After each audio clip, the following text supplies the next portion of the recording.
OCA, Asian Pacific American Advocates, is a national nonprofit organization dedicated to advancing the social, political, and economic well-being of Asian Americans and Pacific Islanders.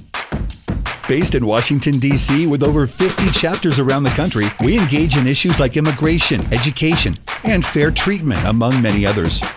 We also provide resources and programs in order to build a pipeline of AAPI leaders so that our community can have a seat at every table.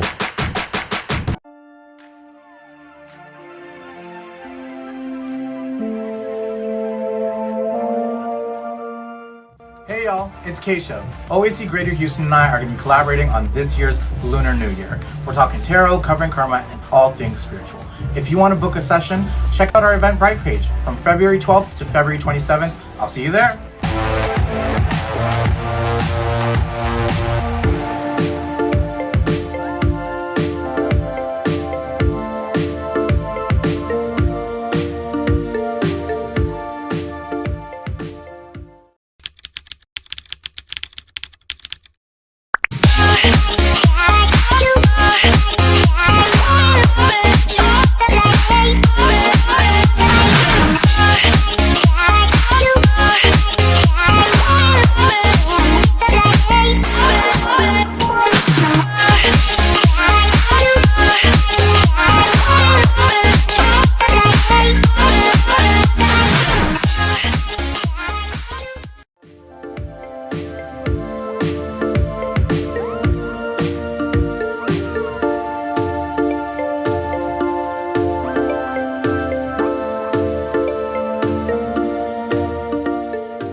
For the remainder of 2020, OCA Greater Houston's citizenship forums will be virtual. Please help us facilitate the process by filling out your application on Citizenship Works platform. Go online to citizenshipworks.org/portal/Houston and make sure to fill out all the information possible. If you have any questions, please email erica.chambers@ocahouston.org or call 281-968-9131 for the next steps. Make sure to fill out your application so you can join us online for the virtual visit.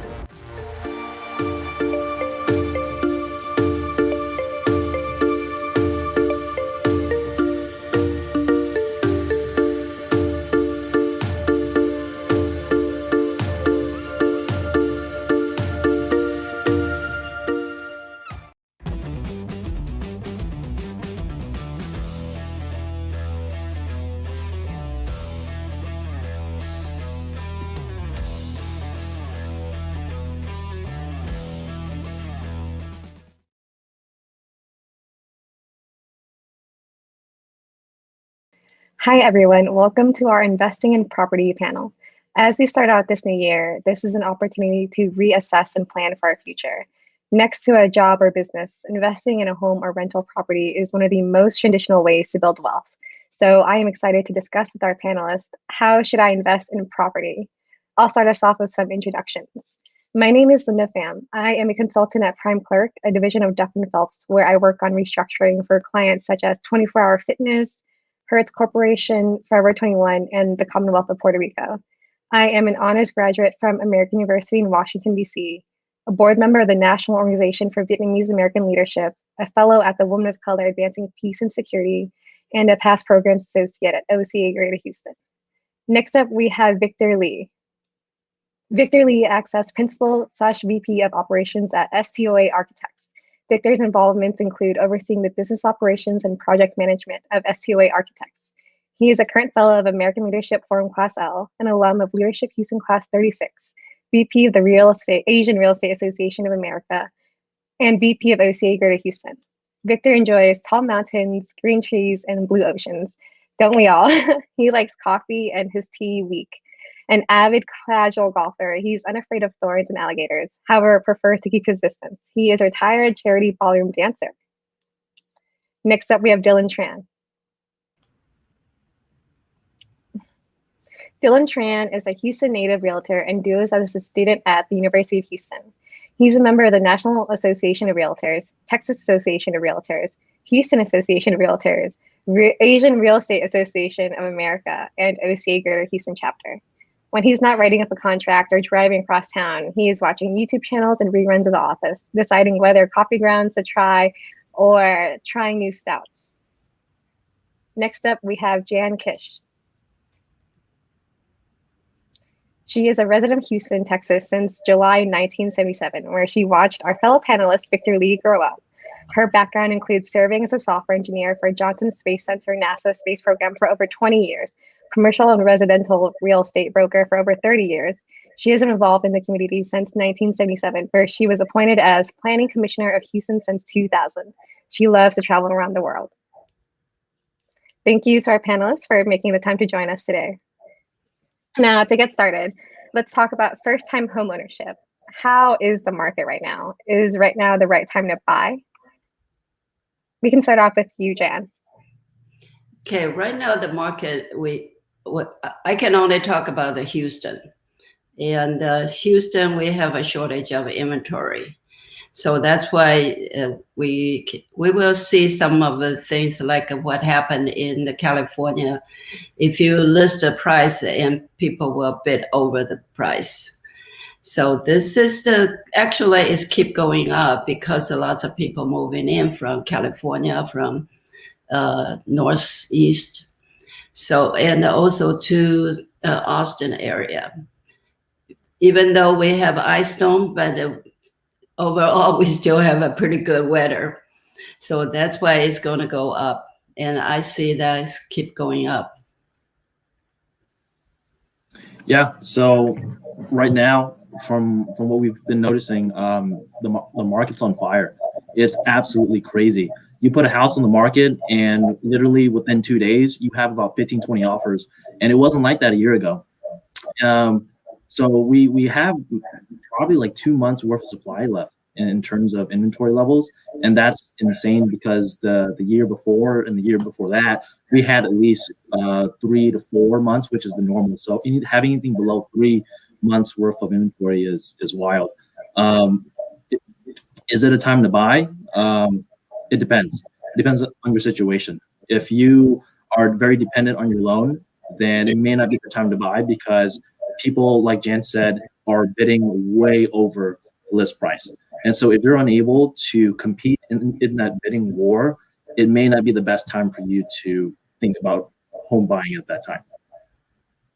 I agree with Dylan's assessment.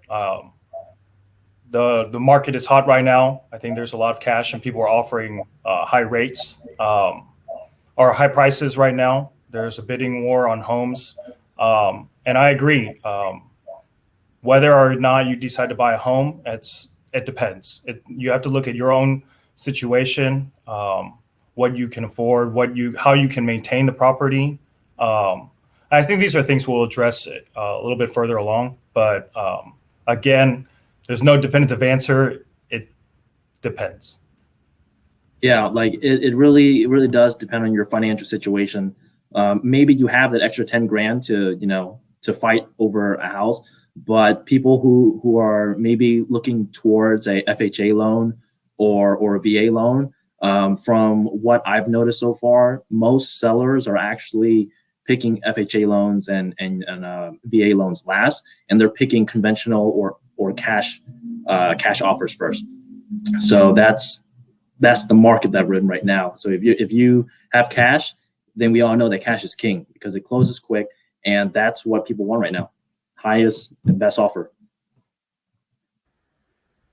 Thank you so much, all three of you, for that insight. So following up on that, if now isn't the right time for me to buy, how can I prepare myself? And if it is the right time for me to buy, what would be the first step? Okay, it is the right time to buy. And I noticed that even though I've been in the business for 30 years, in some of the area, you never thought it will go over the value, about 200,000. There were some people, they coming from California, says, I want to buy something at 150,000. And you cannot find that anymore. And even local people says that this is just ridiculous. Why this one last year was a 200,000. Now it's a 300,000. It's almost increased 50%. And because of the COVID and not very many building, and also there was lots of people moving in, so the price short term is going to go up. Unless you want to do investment as an investor like Victor, and you can just go out of the area, then you can find some good deal. Then you can remodel and rebuild, something like that. Yeah, I think I should add that it is actually a really good time to buy because we were talking about maybe why you shouldn't buy right now, but for people who do have the money, who can afford to take advantage of this really low interest rates right now, then yeah, I mean, like, this is really the time to be going after that type of purchase during this time. But piggybacking off of Jan, the local markets for houses under 250,000, it's almost non-existent anymore. That market right now has gone up by at least 25, 30, 40%. So what was a $220,000 house is now $260,000.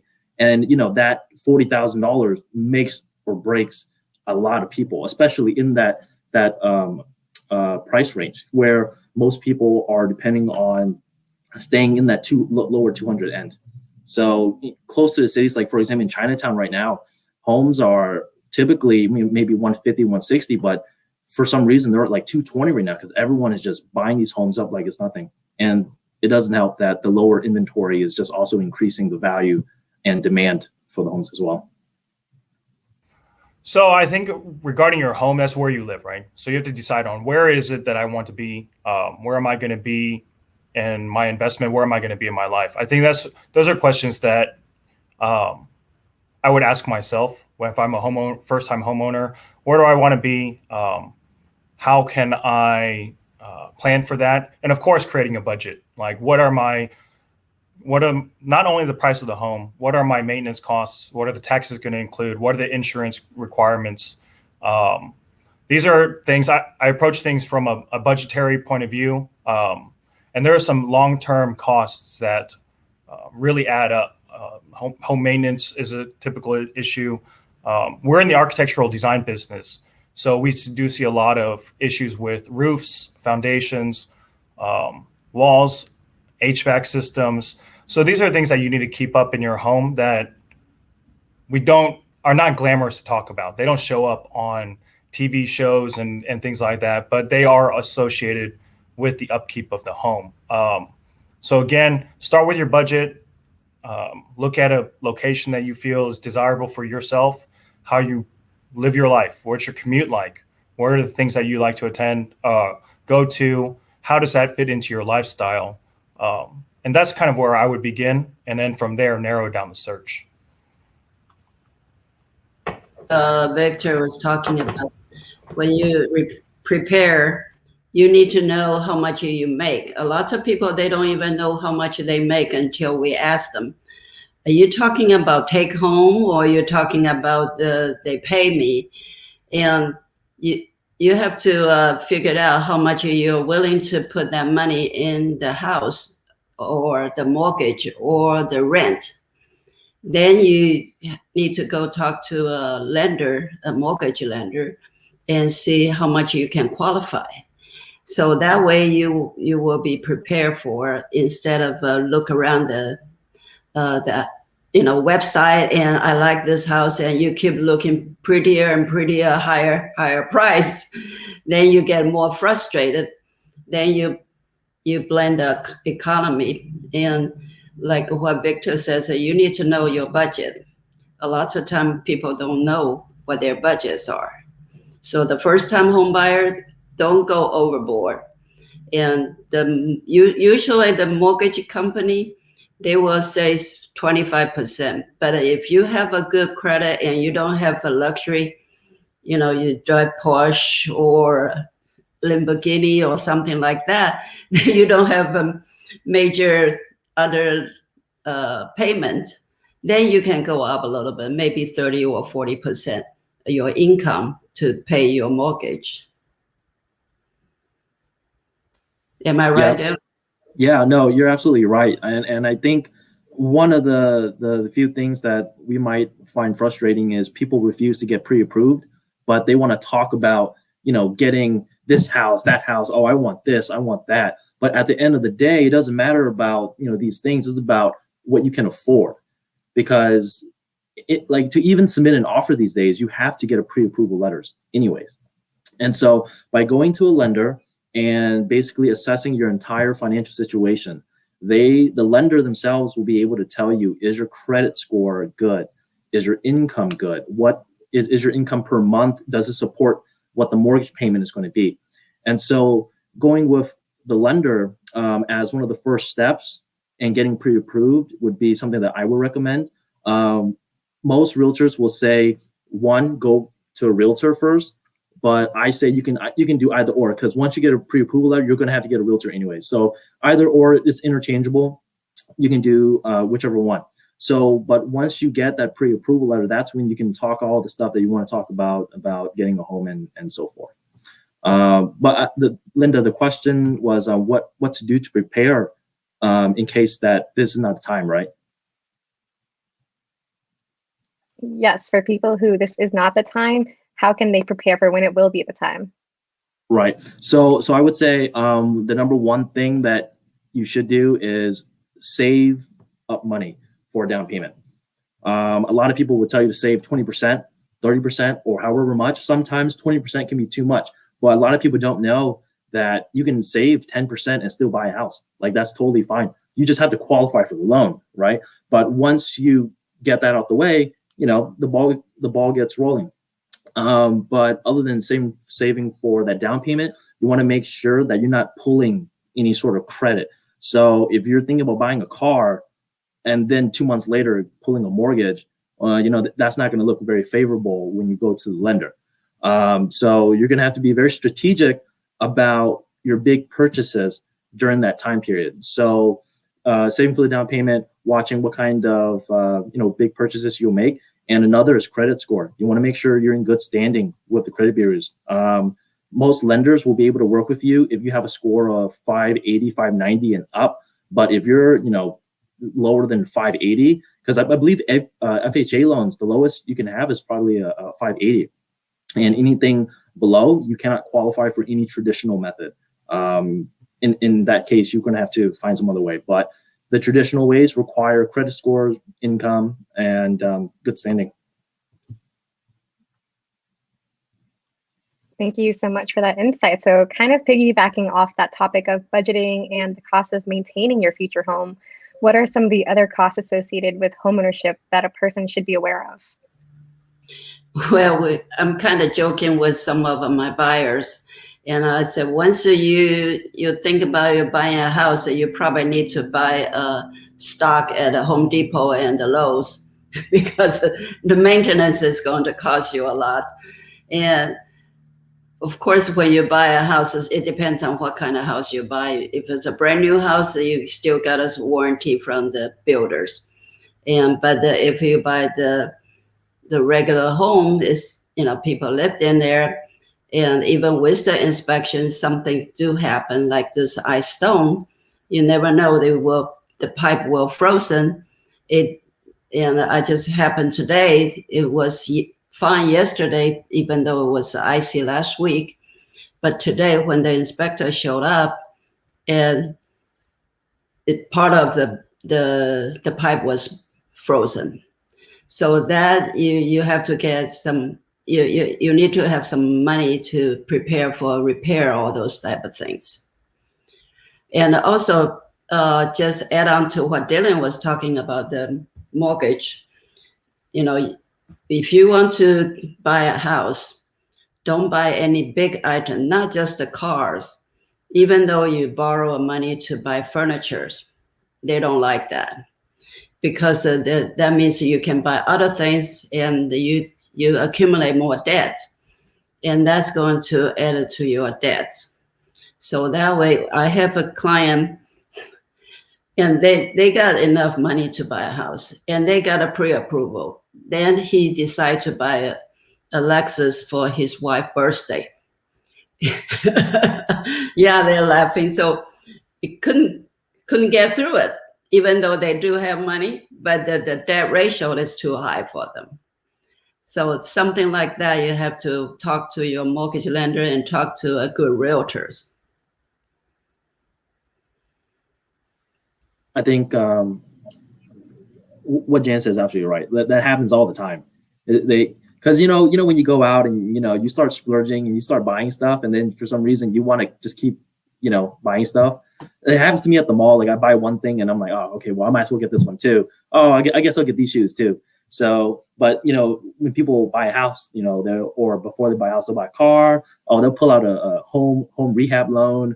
Oh, they'll finance all their appliances and stuff like that. So that's actually a real life example. But what are some costs associated to home ownership? There's just so many that, like there are literally fees along every step of the way.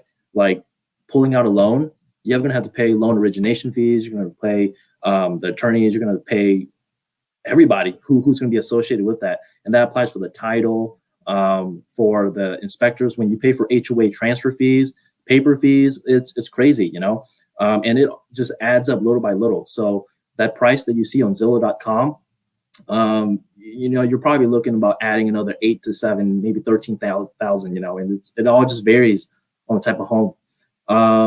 I think one thing that I really noticed was single family homes and then townhomes. So one of the biggest costs associated is the HOA fee. In a single year for a single family home, you might be looking around maybe $400 a year. For a townhome, we're talking about $400 a month, right? And so people get this mixed up all the time. I see it all the time.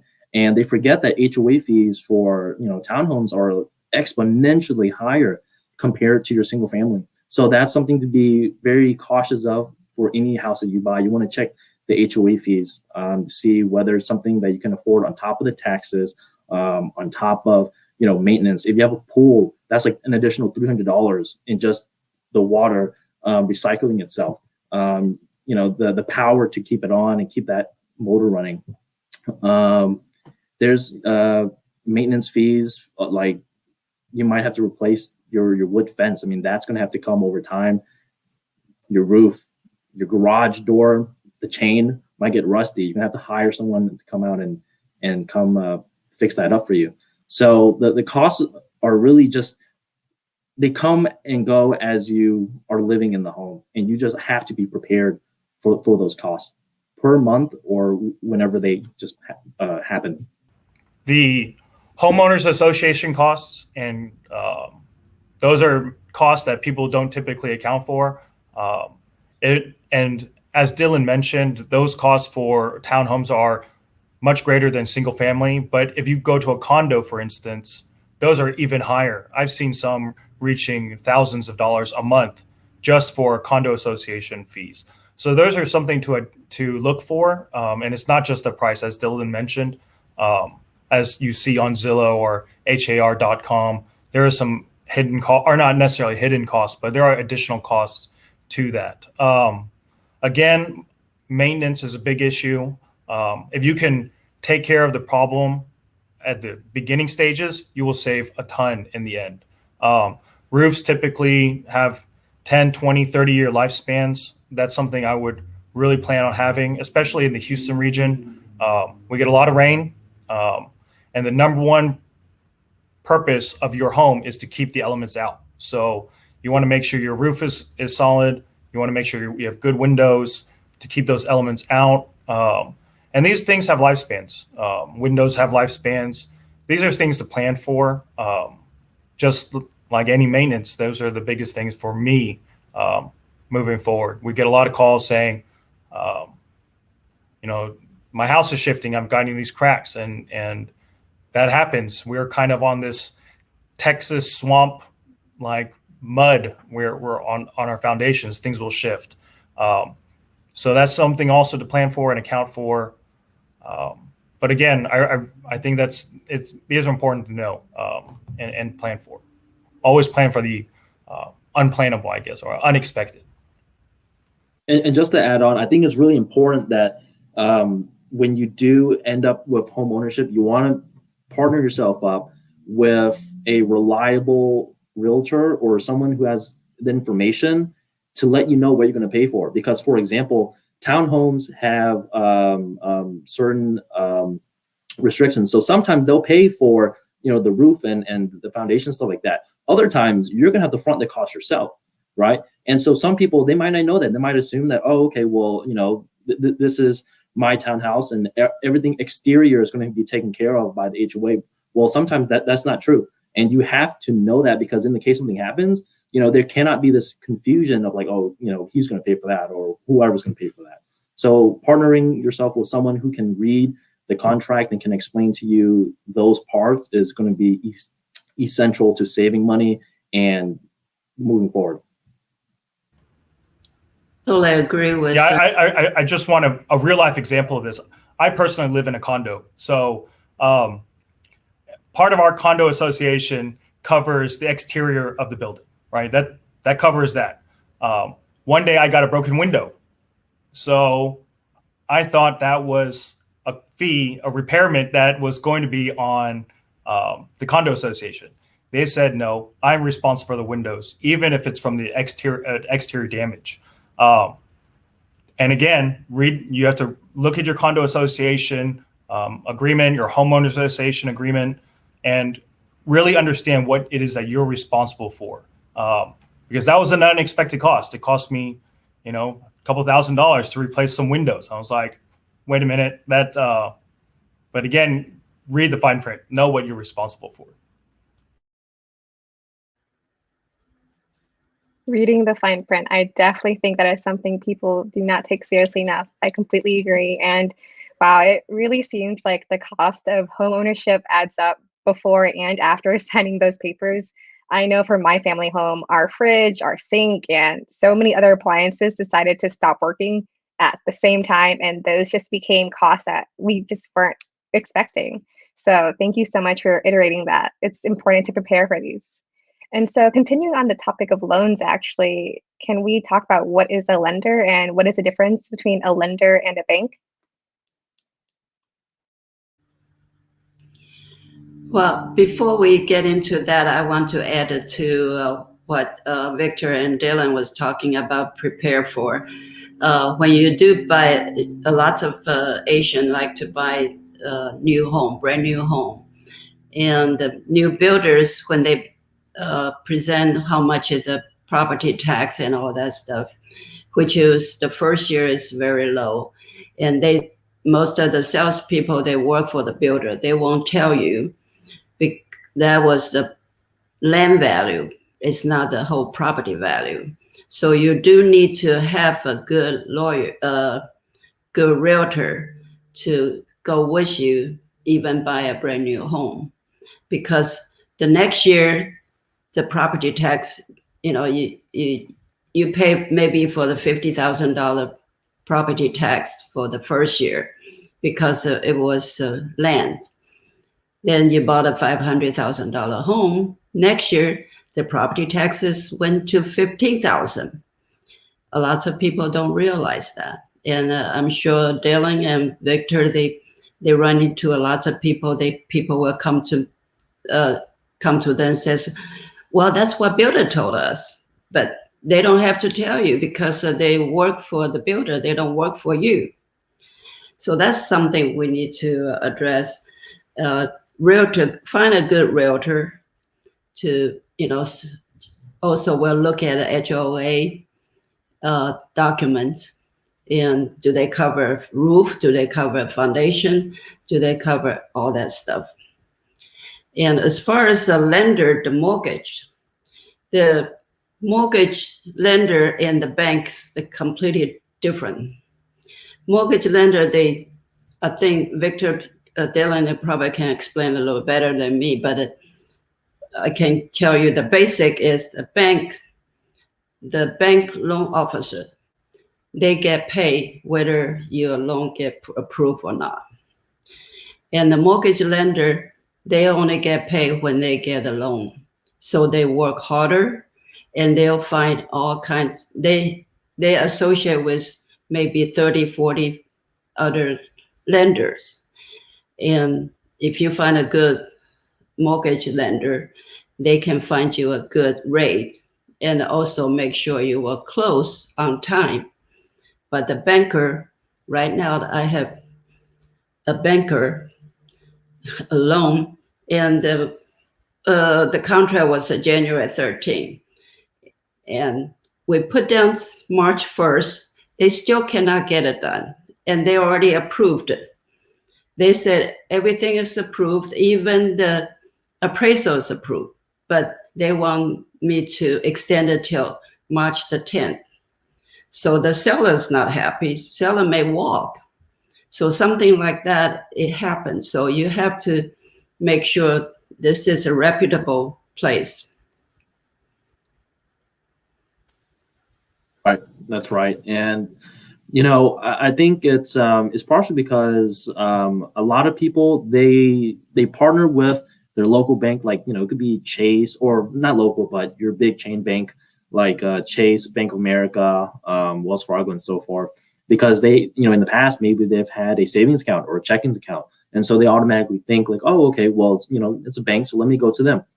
Well, the difference between the lender and the bank is that the bank has limited products. So that home loan will literally just be that one home loan that they offer.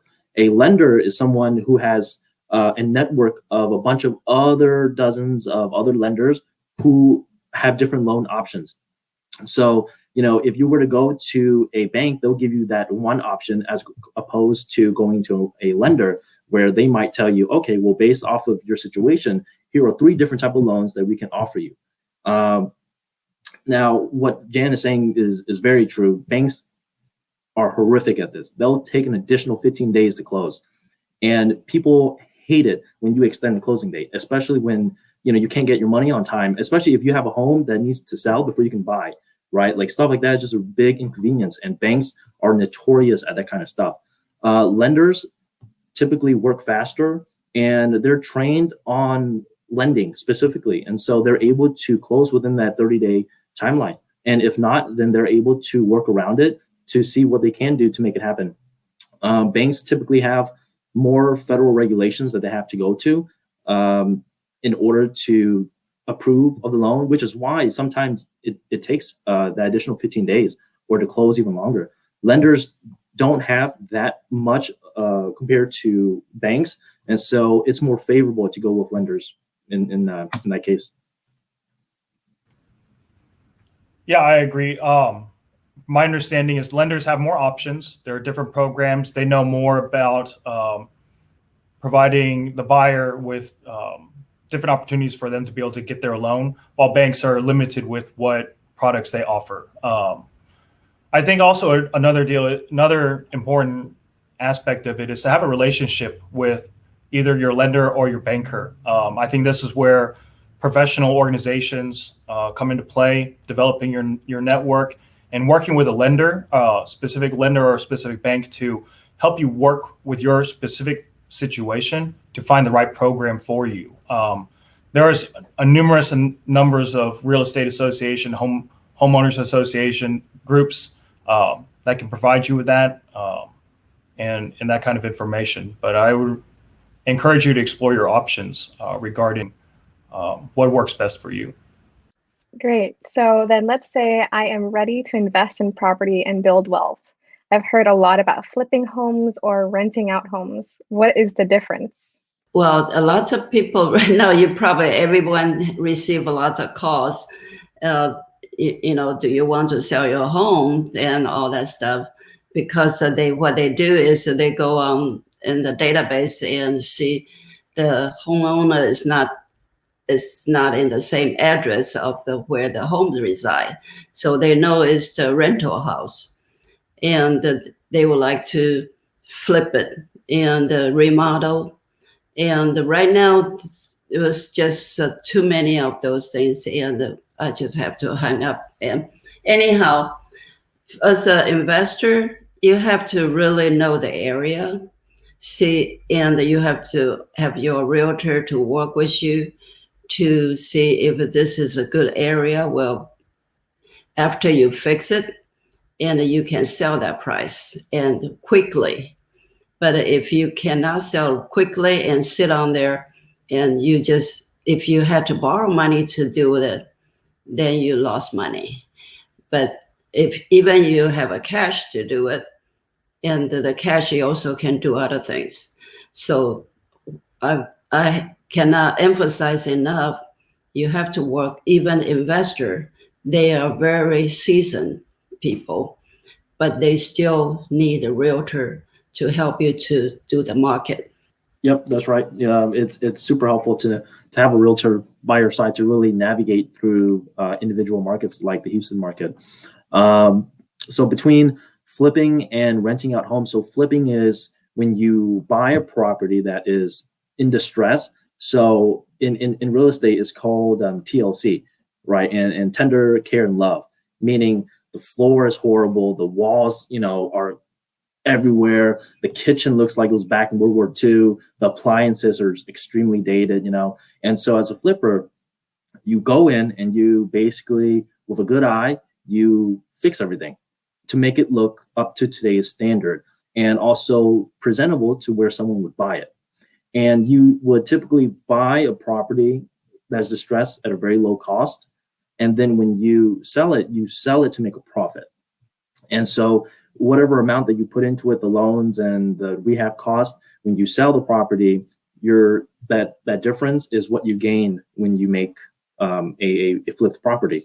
A rental home is basically, it can be a flipped property where you buy distressed property, fix it up, and then rent it out. But typically, 3-bed, 4-bed, you find someone who's ready to lease, and you lease that home out to somebody. And per month, you, depending on how much you can get for rent in that market, you charge that amount for that rental home.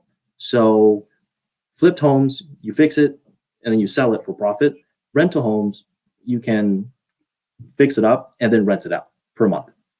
I think it's two different investment types of strategies, right? When you flipping a home, you're, as Dylan said, you're buying a distressed property, bringing it up to date, check the home, maybe replace the floors, appliances, what have you, and then trying to sell it at the market rate. So that's a one-time deal. You make your money in, and then you sell the property and you look for the next deal.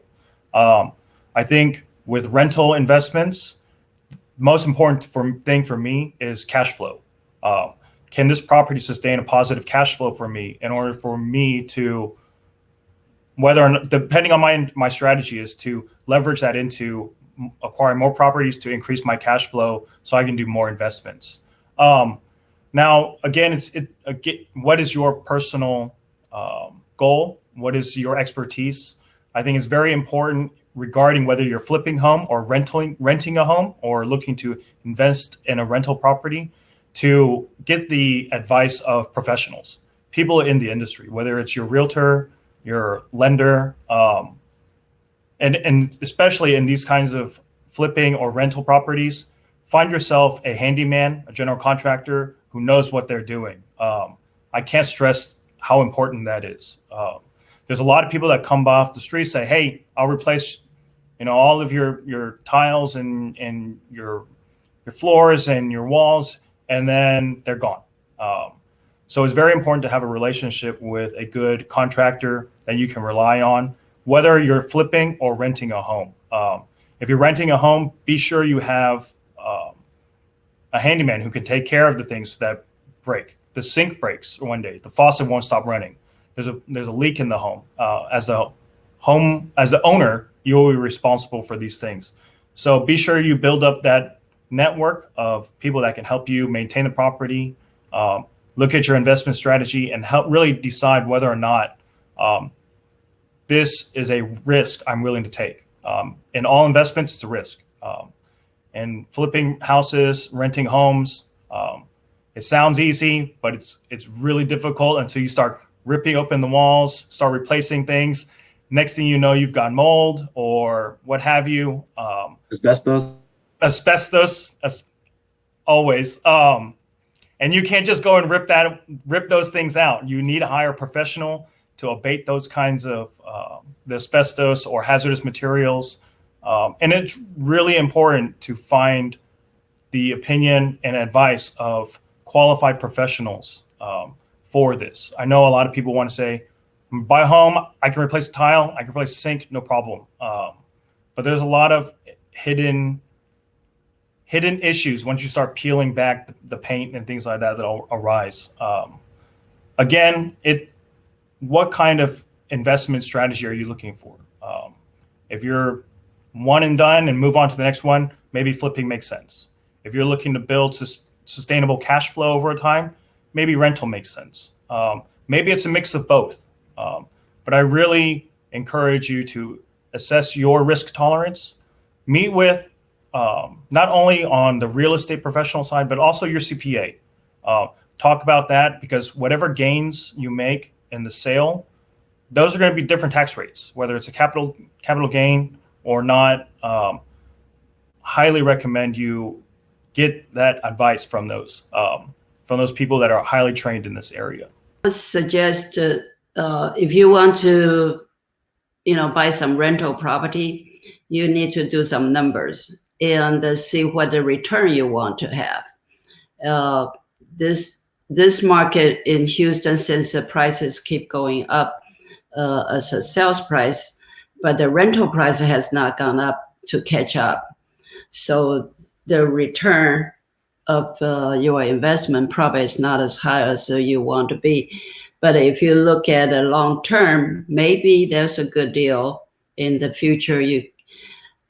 When you retire or you need some money, and then you can fix it up again and sell it. And I agree with Victor and Dylan. They were talking about you need to talk to your CPA, see if that fits you. It's not everybody need to have a rental property. You know what they say about investors? Like your two best friends when you're a real estate investor, it's your CPA and a lawyer. Those are your two best friends right there. And it's really close to the truth, because you're going to need them both, especially because you're going to be in charge of these things, and it's essentially your own business if you decide to venture forward. And it's a really big step. To piggyback off of Victor, as an investor, you're going to need a team of qualified people, and one will be a good realtor, right?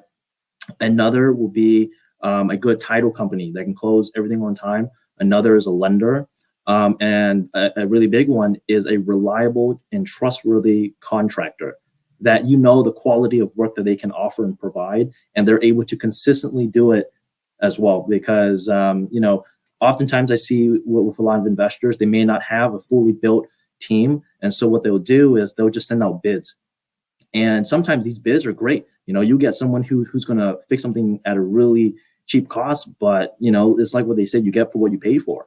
And sometimes they may not even freaking finish the work. And so if they don't finish it, you're gonna have to go out and hire another contractor to clean up that person's mess. And so it's really important to really know somebody in real estate who can point you to the right person, especially for stuff like fixing and contract work. If a good contractor, then you need to learn yourself. Right, Dylan? Hopefully through YouTube. That's right. No, that's right. I mean, eventually you're going to start picking up after your contractor, and then your contractor is going to be like, do you even need me anymore? I have a friend, he even went ahead to get the AC license now. Oh, wow. Yeah. That's really good. That's really good. That will save you thousands if you can do everything yourself. Wow. That is a big item, yes. Yeah, I actually have a friend who remodeled his entire bathroom on his own, and the only cost that he needed to get professionally was, of course, an inspection. But YouTube really does wonders nowadays for people. So it really sounds like it takes a village to really get this great advice from and to prepare for these costs. So if I was interested in flipping or renting, how would I get started? You have to think about how much you want to do cash deal or you want to get a loan. You have to figure that out. Then you find a good realtor and you focus on certain area. Then you would build up a good relationship with some of the realtors. I have several investors, And every time when I do have some good deal, not really bad stress, the house, but it's lower price than the market. So I call them first, and they'll come over and they'll take a look at it, and they can make a decision right away. If if they don't, then they missed it. Someone else will take it over. So you have to build a good relationship with someone, know the area, and you have to have a financial ready. Yeah, to really get started, honestly, you got to know somebody. Whether you know somebody, or you're gonna have to hustle really hard, and you're gonna have to go find that deal yourself.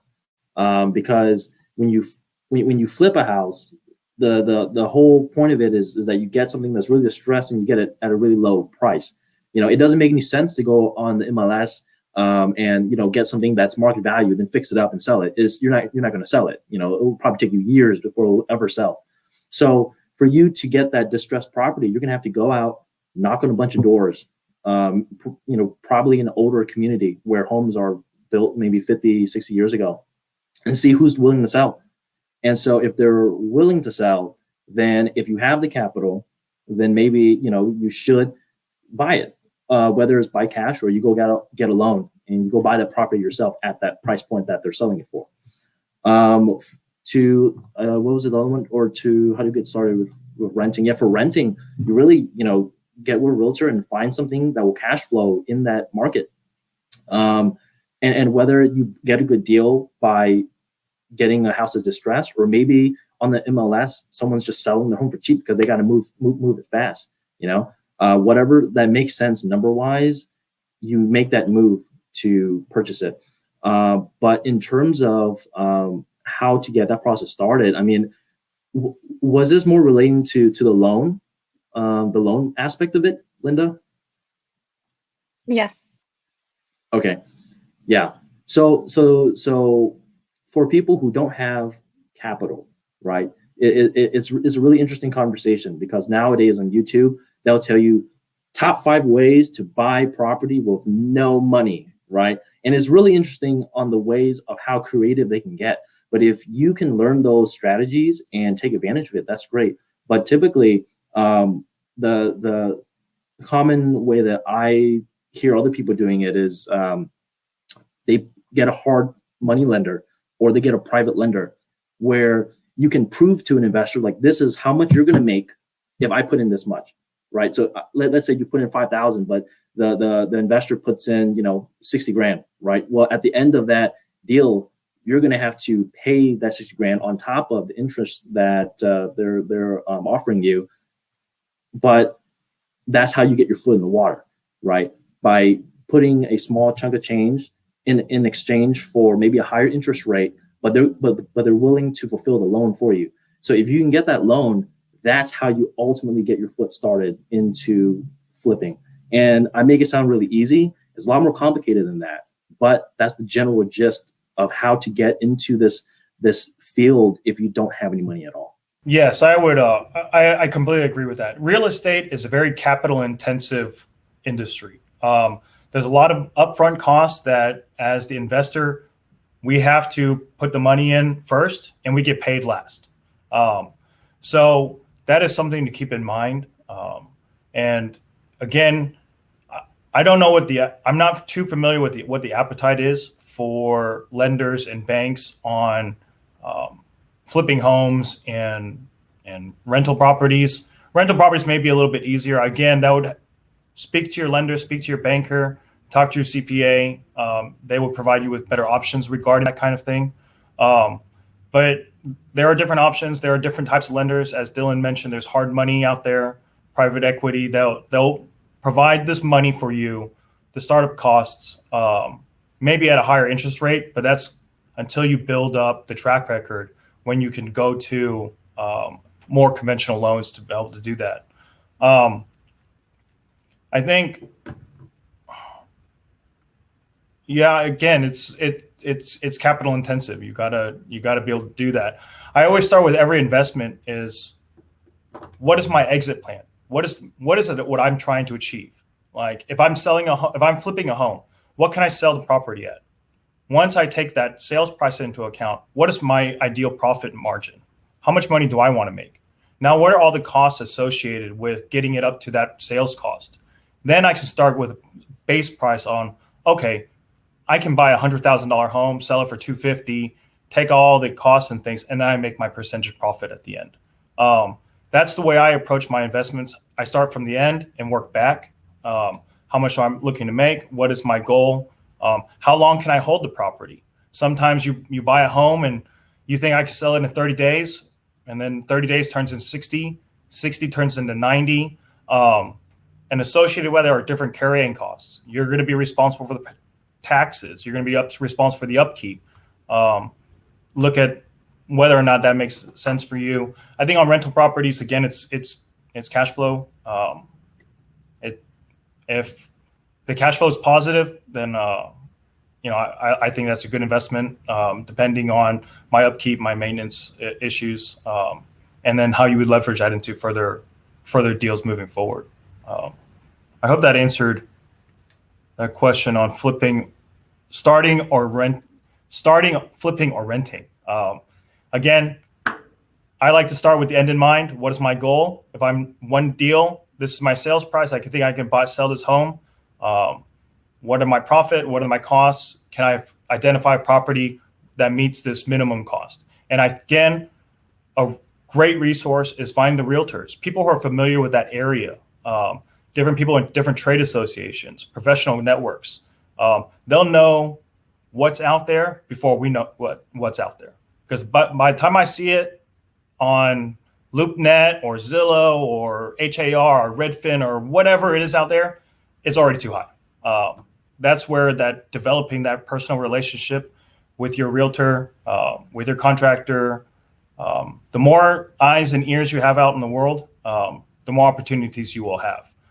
So I encourage you to, if you're interested in this real estate investment game, to get out there, meet as many different people, join as many different networks, associations as you possible.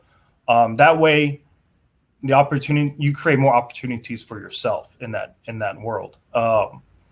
As my father always says, visibility enhances opportunity. So get out there, go see what's out there, meet with people, and opportunity will find you. Well, thankfully, our viewers have the three of you to continue to network with. But I've heard everyone mention resale homes and new homes. What exactly is the difference and the cost associated with either of those options? Well, before we get into that, Linda, if you want to flip the home and use other people's money, I really want you to be cautious, because of the investor, they want to make money. Everybody wants to make money. Same with you if you want to flip the house. And I was told they will charge you 14% interest rate. And just like what Victor was saying, if you cannot sell after you finish 3 months or 4 months or 6 months, you still have to pay that interest rate. So be very careful. Anybody want to get into the flip. So I would go the old-fashioned way to save up enough money, or find a good lender you can work with, and with a little bit higher interest rate than the regular, but not 14, 15%. Yeah, that's my caution. So lots of people get into that situation, could not get out of it, and they lost money instead. Yeah. What was the question? I'm sorry. No problem. Thank you for that elaboration. My question was, what exactly is the difference between resale homes and new homes? Personally, I don't like to buy brand new home. And I like to buy with 2 or 3 years home, because that's my own preference. Because a lot of people, they already put in some good stuff and they already fix all the problems the builder missed. And the new home, actually, they do have the builder, usually depends on the builder, and they will have a 2 years warranty, 10 years warranty on different things. And the resale home, usually you can ask the seller to pay you for the home warranty, which is only cover some electricity or pipes and all those type of things. So there's really no difference. The difference is the area you want to get into, and that's the main thing. If some people will say, so, okay, I want to go to, for instance, in Houston, they want to go to Fort Bend County's high schools. And when I first moved here, Spring Branch was the top-notch school. Then 20 years later, and it went down, now come back. So you never know. So it depends on your purpose and your goals. Victor was saying, yeah, you have to look at what your strategy, all that. So for new homes versus resales, so there's going to be a pretty big difference in terms of what you're going to get, right? With a new home, everything is brand smack new. Like literally when you walk into the home, you're going to have that new wood smell because they probably just finished constructing it not so long ago. With resale homes, obviously you're going to be inside of a home that someone's been in for maybe 10, 15, 20, 30 years. And so they've added their own personal touch to it. And as a buyer, if you like that, then that's great. But in the resale market, not everything is going to be perfect. You'll have people who've come into their own home and fixed things up, but not, it's unlikely you'll find two homes that are exactly the same.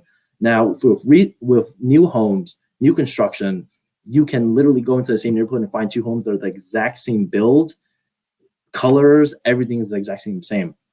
And that's a good thing. If you like brand new stuff, you don't have to worry about anything breaking, or it's unlikely that things will break. There's a possibility, but still, it's not like a resale home where you might be buying into a 15-year-old roof, and there's no warranty on that 15-year-old roof because typically, like Victor had said, the lifespan of a roof is from 10, 20, 30 years, depending on its composition. But who knows, after 15 years, maybe there's a leak and you got to go fix that.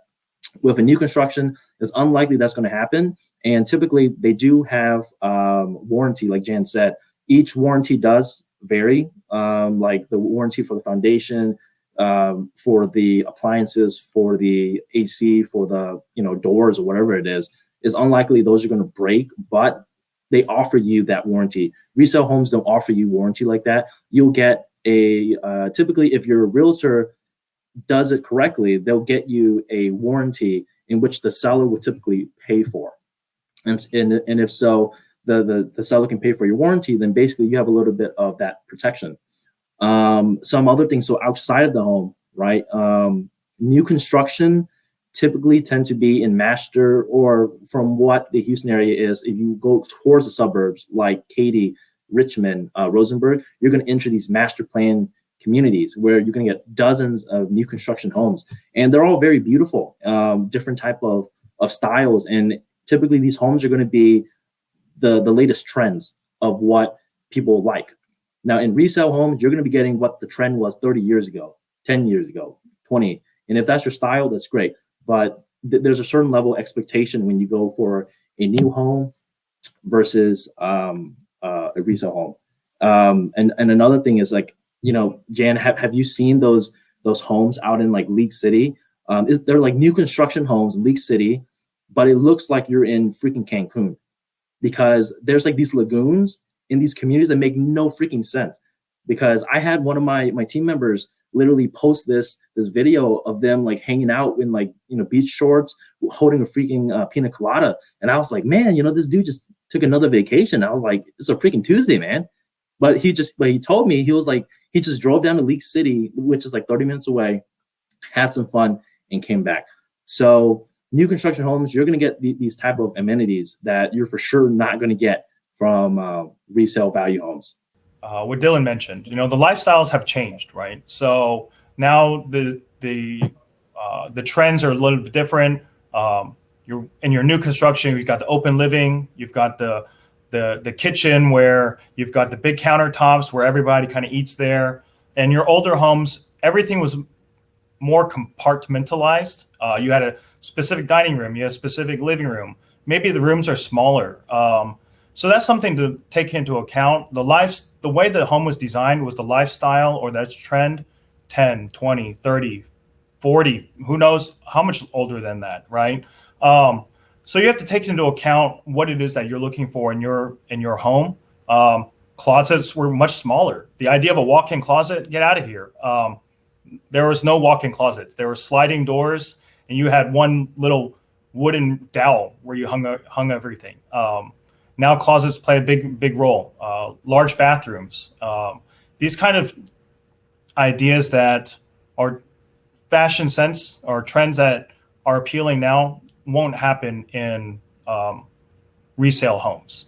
And you can say, oh, I'll just renovate it. And this goes back to what we were discussing before about flipping the home, renovating these homes, and finding qualified professionals, trustworthy contractors to be able to do that work for you. But again, let's say you want to open up the room, but you've got a wall there. Just don't start taking a sledgehammer and start knocking things down. It could be a load-bearing wall. So, and you never know what's behind that. These are things to take into account. What is your, depending on what area of town you're looking at, you have your choice of new construction or resale homes. If you want to be in certain areas, your chances of getting a new construction are slim. So it kind of varies, but it's things to take into account. Again, what is your risk? What is the things that you like? How does the home fit your lifestyle? I think that's important to think about. And it's like, oh, I love this old home. I think it's this great 1930s bungalows, 2-bedroom, 1 bath. And then I realized, whoa, it doesn't have the modern amenities that I'm looking for. Like the water pressure is low. The kitchen is too small. Like, what do you mean there's only 1 sink in the bathroom? How am I supposed to use these things? Maybe the tiles are different colors or what have you. So those are also things to take into account. Again, I believe you can find what it is that you're looking for based on the budget and what it is, and you can find something to help meet those needs. And again, got to plug those realtors. They're highly qualified. They know what's going on. They can really help you identify these kinds of what it is that you're looking for. Because I got a day job. I can't spend all my time looking at homes and looking at different areas. Find yourself qualified professionals to help you with these kinds of things and to meet your needs. But yeah, that's the resale and new, as Dylan said, new is new. I mean, I don't have to worry about it cross my fingers for a little while. And there's some maintenance with some resale homes, but there's the trade-offs. You got the character or you got the convenience.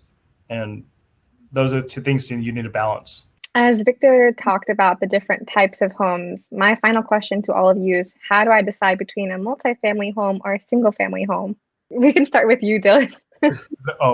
Okay. Well, actually, I kind of want to go back to the topic before, but I should I answer that last or should I answer this first?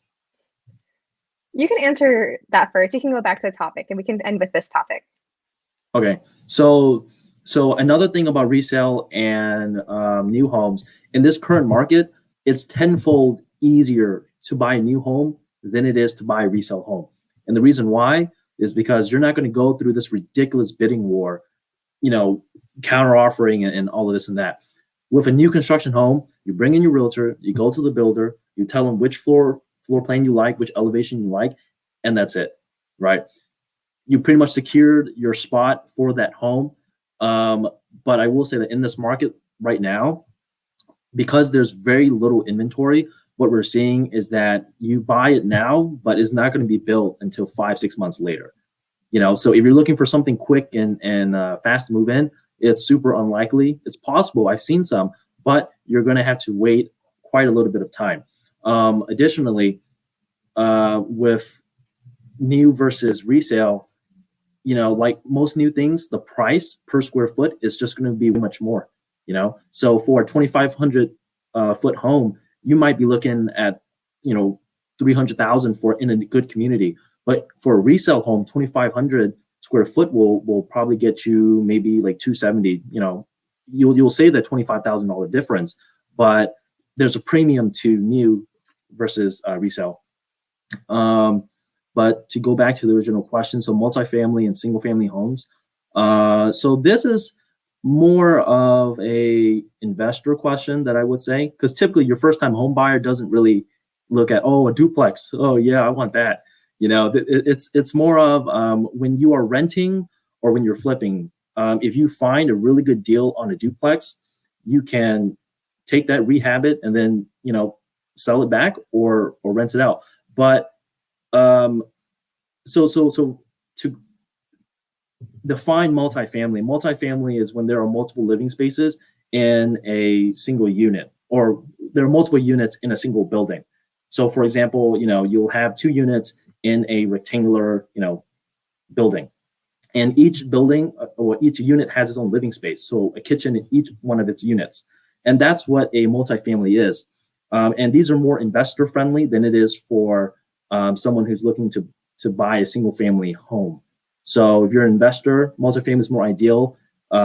First time home buyer, or just someone who wants a normal home, you're ideally going to go for a single family home, which is going to be 1 unit for kitchen and 1 to 4 bedrooms. I think regarding the multifamily or single family, that is, again, as Dylan said, is an investor question. Now that kind of goes back to what is your investment strategy? What are you trying to get out of your property? What kind of return are you looking at? I think this brings to a key point is build yourself a pro forma. Do the projections. Find out how much cash you need, what it is that your return you're looking for, what are the costs associated with that. Build that out, 3 months, 6 months, 9 months, 12 months, 1 year, 2 years, 3 years, 5 years. What is your exit plan regarding that? As Dylan mentioned, multifamily is typically more of investor friendly. You can generate more cash flow with more units. I'm assuming when you say multifamily, we're talking about apartments, whether are a 4-plex, 8-plex, 16 units, and then you get these mega ones that are popping up all around Houston with 200-300 units. And it's very important to look at the numbers at that point. Build yourself a pro forma. What is going to cost you? You've got different costs associated with these things. You've got your land costs. You've got your hard costs. You've got soft costs, which are the soft costs are your architecture fees, your engineering fees, your broker fees, your title company attorney fees, closing costs. All of these things kind of add up and need to be put into an Excel sheet or whatever it is that you feel comfortable managing your finances with. It doesn't need to be exact, I think, for the first-time investor. But I think really spend the time looking at those numbers, because in the end, the numbers don't lie. That you're going to be on the hook as the owner for that payment at the end of the month to the bank, to your lender. You may have to sign a personal guarantee on that loan. So if you can't pay it, they're going to come after their money one way or the other. So it's very important to know all the risk associated with that. So I can't stress how important it is to plan for the unforeseeable, because in the end, as the owner, the buck stops with you. There's nobody else to go and write a check to. You can't say, oh, somebody, I need bank statements due, my contractors want to get paid. And you got to plan for these kinds of things, the contingencies regarding the multifamily and single family. But going back to another question, on the flip side, as a first-time homeowner, when I was looking at my first home, I ended up buying a condo because I know I'm not good with the maintenance. So I pay a little bit more in my maintenance fees, my condo fees, but they take care of the exterior. They take care of my roof. They take care of my lawn care, my gardening. They don't take care of my windows, but otherwise, they take care of most of those things. And those were costs that I didn't feel like I could keep up with being a first-time single-family homeowner, right? I'm not going to be able to water the grass, mow the yard. I didn't have time for these kinds of things. And that's where the pros of owning a multifamily unit, a condo, really appealed to me. Now, as I'm getting older, I need that walk-in closet maybe. So things are a little bit changing now. But again, those are something to think about. How much time and effort am I willing to put into the home? How much am I looking into spending on those kinds of, whether it's a stress-free life or a little bit more or what have you, something else to take into account regarding multifamily and single family. If you want to buy a first-time home buyer, do your homework, but don't overdo it. Says you know everything. No, you don't, because we don't even know everything, and we have to go through the continuation education every year. So we have learned a lot and experienced a lot. So find a good referral. Somebody use a good realtor, and talk to those your realtors. Don't just call anybody online. You just talk to your friends. Who did you use? What do you like about him or her? And those type of things. And once you get to know this person and they know what you're looking for, when you do need it, and they can help you everything. And also, don't go to the discount broker. Just like you go to a discount store, you find some name brand, but it's always have some flaw in there, right? Really. And also get you a good lender. And if you have a good realtor, they usually will have a good lender for you to help you to walk along the way. And also, after you purchase the house, then you need to call your realtor, because usually the good realtor, they have lots of a good contractor. And if they don't have one, they'll find you a good one. Like I have a list of the contractors, but I keep putting the new one and take out the one they don't do well anymore, because of people, when they get too busy, they kind of slack off. And I don't want to refer those people to my clients. So that's the things that you have to do, and enjoy your home, whether you're condo or house. Thank you. Thank you, Jan. Yeah. Victor or Dan, parting words? Yeah, Jan, she said some pretty good stuff. I mean, you get for what you pay for. There are a lot of discount brokers out there who will tell you, oh, we'll sell your home for 1% or 1.5% or whatever it is. But the reason why they do it at that cost is because they put minimal effort into it. So you lose that relationship part of that side. That's why typically, ideally, you want to be best friends with your realtor, right? Because you want to know what the ins and outs are. You want to be able to know what the biggest transaction of your lifetime is, and like what the numbers are and so forth. You want to know everything about it. And so when you work with a discount broker, they'll typically kind of half-ass a lot of things. And so, if that's what you want to do, then that's great. But other than that, typically you want to build a great relationship and work with somebody who will look out for you in every way possible in your best interest. For my parting words, I think most of it is just education. You got to really know what it is that you want. And then on top of that, you got to know your situation better than anyone else knows your situation. Because oftentimes you don't know what your situation is like. So that's why we go to a lender. Most people think you have to pay for these services. You don't. I don't know a single lender that has ever charged, a client for checking their credit score and stuff like that. Really, you have this conversation with the lender. They assess you from A to Z. And if you don't qualify, the best thing is that they will put you on track to qualify something that you can later. Like, for example, with D.R. Horton, they have their own lending program. If you're unable to, get something because of your credit score, they will enroll you into a free program that will improve your credit score over the course of whatever. You just have to listen to them and they'll get you there. And so, who doesn't want free credit repair services, for free? And there's just a lot of things that people, I guess, think you have to pay for. But really, if you know a good realtor or anyone else by trade organizations or whatever it is, they'll point you in the right direction, and they'll be able to get you services that you probably thought didn't have to pay for. My camera zooming in and out. Oh, yeah, I think just some parting words is I think for first-time homeowners, first-time real estate investors, as we've spent this talk on, it's a very complicated process. There's a lot of things that I can type into YouTube. I can watch TV, HGTV, and shows me a lot of things. But there's a lot of behind the scenes pieces that are moving. So again, I know I've said a couple times to enlist the help of professionals that know what they're doing, especially the first time.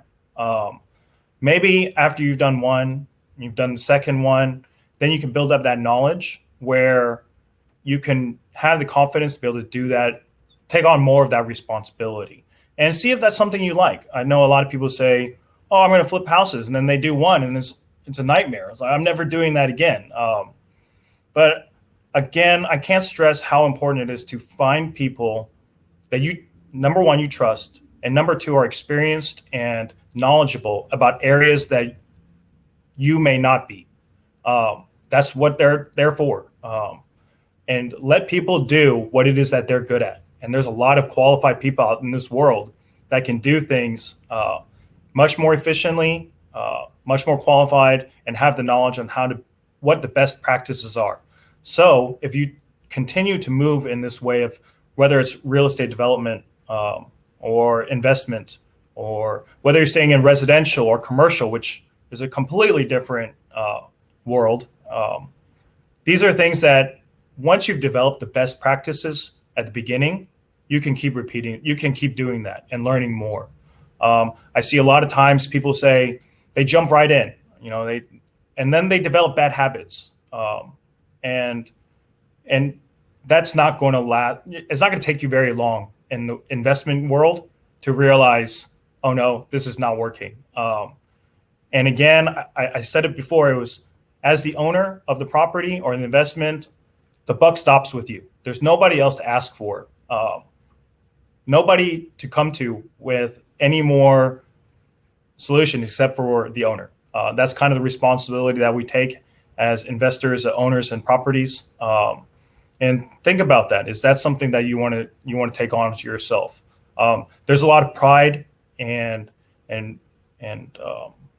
fulfillment in that aspect. I mean, it's the American dream. Own a home, build my wealth generationally through investment properties and building up my cash flow.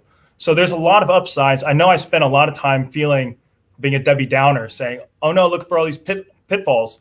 But there's a lot of benefits of being in the real estate game. In this world, you can't make more land. So that's important to know. I can make, more shoes, more shirts, more, cars, but I cannot make any more land in this world.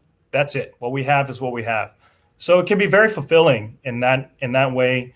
And if you're looking to build long-term generational wealth for you and your family or you and your business, then real estate may be where it's at for you. But again, I encourage you to find the help of professionals. Where do I find these professionals? There's a lot of associations. I know one real estate association. If anybody needs more information, don't hesitate to reach out to me. Very highly qualified individuals in there. They've got great networks, lenders, bankers, home inspectors, contractors, realtors, architects.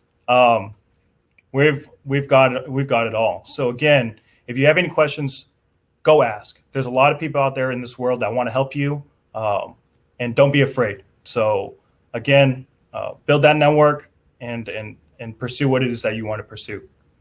Victor, you say there's no land left, but I see there might be a new market on Mars soon. So we'll have to see where that goes in maybe a few decades.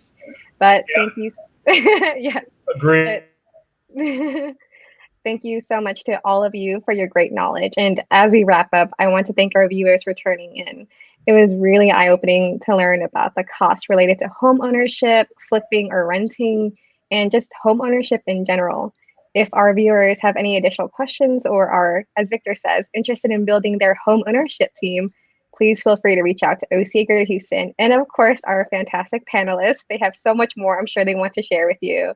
And happy Lunar New Year. Jik Mang Namai, Shining Kwaila. I'm sorry, I don't know any more variations to say it, but happy Lunar New Year. Happy New Year. Thank you. Thank you.